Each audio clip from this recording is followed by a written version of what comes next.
ಜೋಳದ ಹಳ್ಳಿನ ಸುಸ್ಲ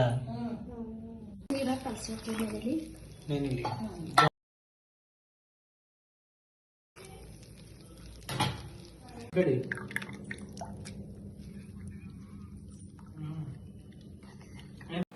ಇವೆಲ್ಲ ನೀರಾಗ ಹಾಕಿ ನೆನೆಸಿಟ್ಟು ಸ್ವಲ್ಪ ಹೊತ್ತಾಗೋದು. ಹೇಗೆ ಹಳ್ಳಿನ ಸುಸ್ಲ ಮಾಡೋ ಪರಿ ನಾವು ನೀರೆಲ್ಲ ಹಿಂಡಿ ತೆಗಿತೇವೋ ಆ ರೀತಿ ಎಲ್ಲ ಹಿಂಡಿ ಒಂದು ಗಂಗಾಳ ಅಥವಾ ಒಂದು ಪಾತ್ರೆದಾಗ ತೆಕ್ಕೊಂಡು ಇಟ್ಕೋಬೇಕು. ಎಣ್ಣೆ ಹಾಕೋಬೇಕು.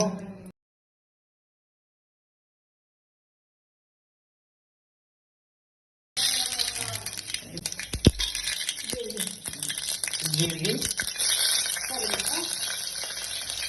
ಕರಿಬೇವು, ಮೆಣಸಿನ್ಕಾಯಿ, ಉಳ್ಳಾಗಡ್ಡಿ ಎಲ್ಲ ಹಾಕಬೇಕು.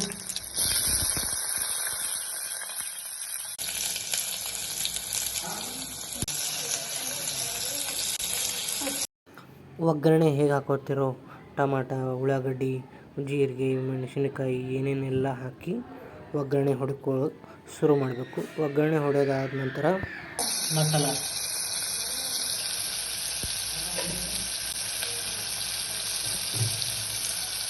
ಹಾಕ್ಕೊಂಡು ಇದು ರೆಡಿ ಮಾಡ್ಕೊಂಡು ಇದ್ರಾಗ ಮಿಕ್ಸ್ ಮಾಡ್ಕೊಂಡು ಅಂದ್ರೆ ಜೋಳದ ಹಳ್ಳಿ ಸುಸ್ಲ ರೆಡಿ ಅದು ಮಿಕ್ಸ್ ಅಪ್ ಮಾಡ್ಕೋಬೇಕು.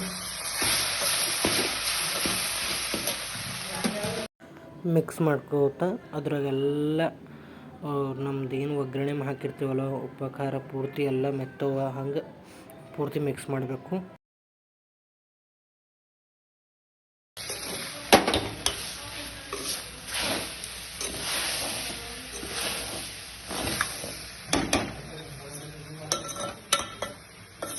ಮಿಕ್ಸ್ ಮಾಡಿದ್ದು ರೆಡಿಯಾಗಿದೆ ನೋಡಿ ನಮ್ಮದು ಜೋಳದ ಹಳ್ಳಿನ ಸುಸ್ಲ.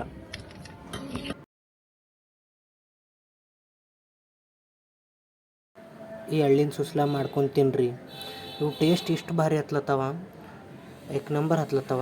ಹಳ್ಳಿನ ಸುಸ್ಲಕ್ಕಿಂತ ಟೇಸ್ಟ್ ಸರಿಯಾಗಿವೆ. ಎಲ್ಲರೂ ಒಂದು ಸಲ ಮಾಡ್ಕೊಂಡು ತಿನ್ನಿ ಅಂತ ಹೇಳಿ.